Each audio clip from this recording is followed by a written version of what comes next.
Heureusement, le type a quand même accepté de me laisser la pizza et de me rendre la carte. Qu'est-ce qu'il aurait bien pu en faire de toute façon? Je veux dire, de la pizza, la refourguer réchauffée à un autre client, c'est déjà pas terrible quand ça sort du four la première fois. D'après l'odeur, elle est passablement carbonisée. La remettre au four, ce serait pour une incinération. Il m'a sans doute pris pour un détraqué ou pour un transgenre.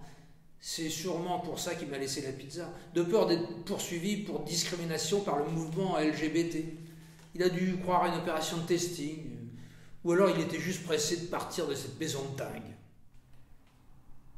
C'est vrai que c'est une histoire de fou. C'est qui cette bonne femme? Qu'est-ce que je fous avec sa carte d'identité? Où est passée la mienne?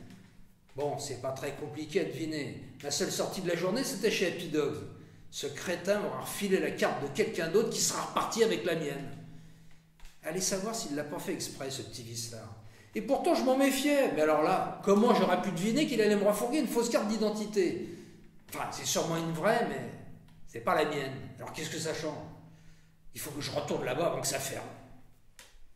Je dévale les escaliers 4 à 4, furieux. Finalement, c'est une chance que ce livreur de pizza m'ait demandé mes papiers, parce que sinon...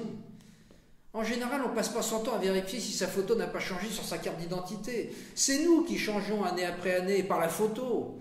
Si on ne se reconnaît plus au bout d'un certain temps, c'est que c'est nous qui avons blanchi, pas la photo qui a jauni. Quoi qu'il en soit, là j'ai carrément changé de sexe. J'aurais pu m'en rendre compte que des mois après, au moment de prendre un TGV ou un avion. Non, c'est complètement irresponsable de faire des trucs pareils. Je pousse la porte de Happy Dogs comme celle d'un saloon prêt à défourailler. Il est où ce trou du cul? La petite dame derrière le comptoir ne semble pas comprendre tout de suite de quoi je parle. Je lui explique. Elle fait mine de compatir sans vraiment s'excuser. Le dingo n'est pas là, il est en stage, il travaille que le matin. Elle regarde ma carte d'identité. C'est pas une cliente du salon, donc elle la connaît pas. Juste quelqu'un venu retirer un paquet comme moi et qui reviendra peut-être jamais. Une occasionnelle en quelque sorte, pas une régulière, membre du club canin et titulaire d'une carte de fidélité. Non, ils n'ont pas ses coordonnées, ils n'ont aucun moyen de la contacter. Mais peut-être qu'elle reviendra quand elle s'apercevra de l'erreur. C'est ça, oui, dans 6 mois ou 1 an, si elle n'est pas morte entre-temps. La commerçante me regarde avec un air faussement navré et vaguement suspicieux. Vous êtes sûr que c'est une erreur?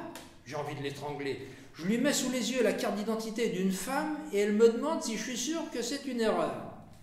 Je lui arrache la carte des mains. Pas question de lui laisser dans l'espoir que cette femme revienne pour lui rendre la mienne. Au moins comme ça j'ai une monnaie d'échange. Parce qu'évidemment elle est dans la même merde que moi. Elle non plus, elle n'a plus d'identité. Je veux dire de carte d'identité.